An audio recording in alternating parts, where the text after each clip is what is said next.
আসসালামু আলাইকুম। Welcome to Emran green house. I hope সবাই ভালো আছেন এবং এমরান চ্যানেলের সঙ্গেই আছেন। আমি মিসেস এমরান নিউ ইয়র্কে আমার কিচেন থেকে সরাসরি আপু ভাইয়া ভাবি আপনাদেরকে সঙ্গে নিয়ে আজকে তৈরি করে দেখাবো অনেক মজার আমের আচার। আচার তো অনেক লোভনীয়, দারুণ মজার, সবাই খেতে চায়। তার ভিতরে আমের আচার, এরকম টক টক ঝাল ঝাল আমের আচার হলে আর কি চাই। এখানে 14-15টা আম নিয়েছি আর আমগুলি বেশ বড়। আর এই আমগুলি দেশি আমের মতন টক না, একটু একটু মিষ্টি। এই কারণেই আমি ইউজ করব আচারে হালকা মিষ্টি। তারপরে আচারটা খেতে লাগবে এমন টকটক ঝাল ঝাল আমের হালকা মিষ্টি আচার। সবাই একটা লাইক এবং শেয়ার দিয়ে দেখতে থাকুন। আর যদি আপনি প্রথমবারের মতন আমার ভিডিও দেখছেন, ভালো লাগলে সাবস্ক্রাইব করে আমাদের চ্যানেলের পাশেই থাকবেন। অনেক ধন্যবাদ সবাইকে ভিডিওটি ওপেন করার জন্য। এখন সব আমগুলি আমি ক্লিন করে আস্তে আস্তে ঠিক এভাবে কেটে নিব। আজকে আমের আচার হবে খোসাসহ। প্রথমে 2 ভাগ করে কেটে নেওয়ার পর মাঝখানে যে সিডটা ওটা ফেলে দিব। কেউ কেউ এটাকে আমের আটি বলে, কড়া বলে, ওটাকে ফেলে দিতে হবে। তারপর আমগুলোকে স্কোয়ার শেপে ছোট ছোট করে পিস করে নিব। এই তো ভিউয়ার্স, দেখতেই পেলেন আমি কিভাবে আমের কড়া কিংবা আটিটা তুলে ফেলে দিলাম। আমের ভিতরে আটিগুলি বেশ শক্ত হয়ে গিয়েছে, আর এই আচার বানানোর জন্য এরকম আমি পারফেক্ট। আর এরকম শক্ত আটিসহ আম দিয়ে আচার তৈরি করলে খেতে বেশ মজা লাগে, আর আচারটাও আস্ত থাকে, দেখতেও অনেক সুন্দর লাগে। এই তো সব আমগুলিকে আমি ঠিক এভাবে কেটে নিব। বেশি ছোটও না, বড়ও না, ঠিক মাঝারি সাইজের। আপনি ইচ্ছা করলে ছোট কিংবা বড়ও রাখতে পারেন। আমি মনে করি এই সাইজটাই পারফেক্ট, কারণ বেশি ছোট করলে আমের আচারটা গলে যায়, আবার বড় রাখলে মশলাগুলি ভিতরে ঢোকে না। আজকের আচার তৈরি হবে রোদে দেওয়ার ঝামেলা ছাড়াই। আমগুলোকে কেটে রাখার জন্য একটা ট্রে নিয়েছি, তার উপরে ইউজ করেছি বেক পেপার। আমগুলো কাটা প্রায় শেষের দিকে, আর আমগুলোর থেকে এত সুন্দর একটা স্মেল বের হয়েছে, যা কিনা টক টক হালকা মিষ্টি। আমার তো এখনই খেতে ইচ্ছে করছে। আচার তৈরি করার জন্য এই যে স্পাইসিস মশলা তো লাগবেই, আর নিয়েছি কিছু গুড়, এছাড়াও নিয়েছি শুকনো মরিচ আর কয়েক পিস রসুন, আর এখানে আছে 5 ফোড়ন, কালো জিরে, আর এটা সরিষার তেল, আর স্বাদমতো লবণ। সরিষার তেল ছাড়া তো আচার তৈরি করা অসম্ভব। আচারের আসল মজাই হলো সরিষার তেল আর 5 ফোড়নে। আর এখন এই যে দেখুন সব আমগুলি রেডি। এখানে এখন কি দিচ্ছি প্লিজ আমার সঙ্গে থেকে দেখুন।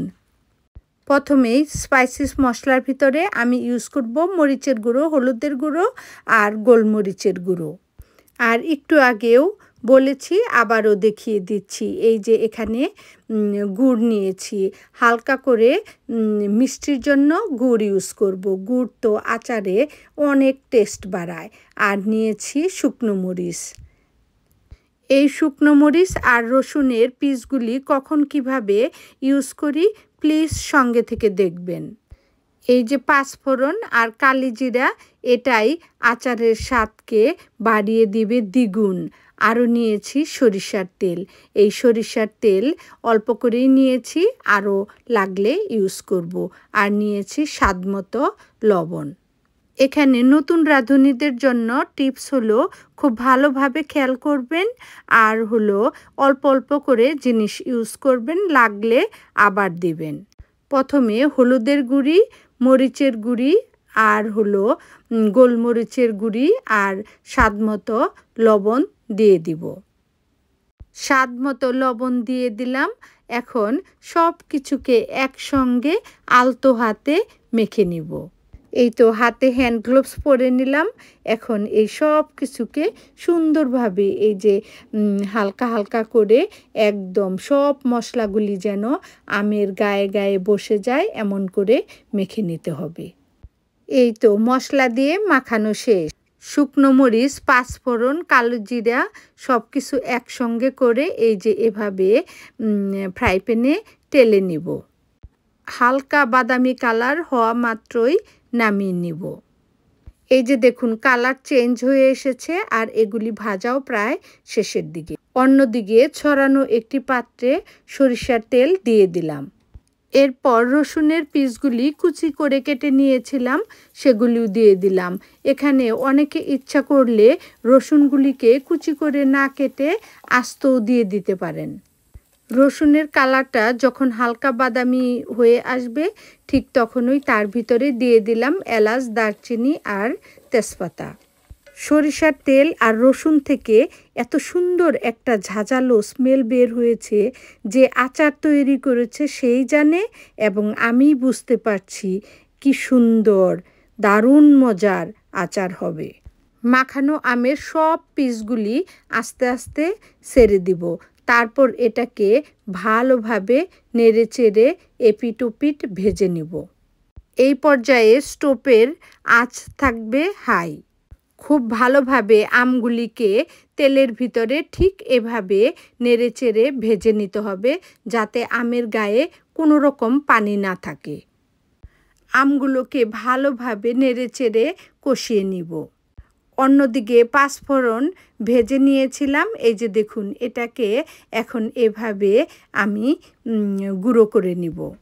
গুঁড়ো করা পাঁচফোড়ন থেকে হাফ দিয়ে দিলাম আর কিছু জিরের গুঁড়ো আর অল্প একটু মরিচের গুঁড়ো দিয়ে দিলাম।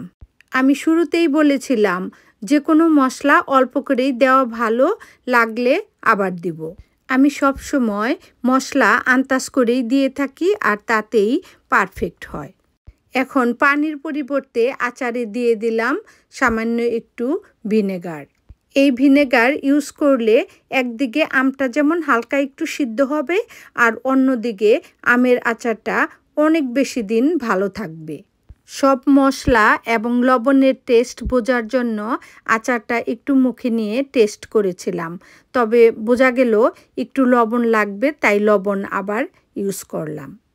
এই আমের আচার তৈরি করার সময় স্ট্যান্ড বাই স্টোভের পাশে দাঁড়িয়ে এভাবেই নাড়াচাড়া করতে হয়, কারণ নাড়াচাড়া না করলে নিচে লেগে যাবে আর নিচে লেগে গেলে পোড়ার একটা গন্ধ চলে আসবে, তখন খেতে টেস্ট ভালো লাগে না। এই যে দেখুন ভাবি, আপু এবং ভাইয়ারা আমের আচার রান্না হচ্ছে। আর দেরি কেন, ঝটপট আমার রেসিপি ফলো করে তৈরি করে ফেলুন আমের আচার। এখন আবারও দিয়ে দিলাম সেভ করে রাখা পাঁচফোড়নের গুঁড়ি আর গোলমরিচের গুঁড়ি, সঙ্গে অ্যাড করে দিলাম গুড়। এখন আবারও ভালোভাবে নেড়েচেড়ে দিব। আমের আচার প্রায় শেষের দিকে, দেখুন অনেক সুন্দর একটা কালার এসেছে আর স্মেল অনেক বেটার, স্বাদেও হবে দারুণ মজার। কোনো রকম কালার ইউজ করা ছাড়াই শুধুমাত্র গুড় দেওয়ার কারণেই অনেক সুন্দর একটা কালার এসেছে। দেখুন ভিউয়ার্স, আমগুলি কিন্তু সুন্দর সিদ্ধও হয়েছে আবার আস্ত আস্তও আছে। একেবারে পারফেক্ট আমের টক টক ঝাল ঝাল হালকা মিষ্টি আচার। আমি আসলে আপনাদের কতটুকু দেখাতে পারছি এবং বোঝাতে পারছি জানি না। বিশ্বাস না হলে আজই আমার রেসিপি ফলো করে তৈরি করে দেখুন, অনেক মজার আমের আচার। আচার একটু ঠান্ডা হলে এই যে এরকম যে কোনো ধরনের বোলে ফ্রিজে রেখে বেশ কিছুদিন খেতে পারেন। সবচেয়ে ভালো হয় কাচের বয়মে রেখে ফ্রিজে রাখলে 1-2 মাস খেতে পারবেন। এভাবে আচার বানালে ছোট থেকে বড় আপনার পরিবারের সবাই খাবে আর আপনি অনেক প্রশংসা পাবেন।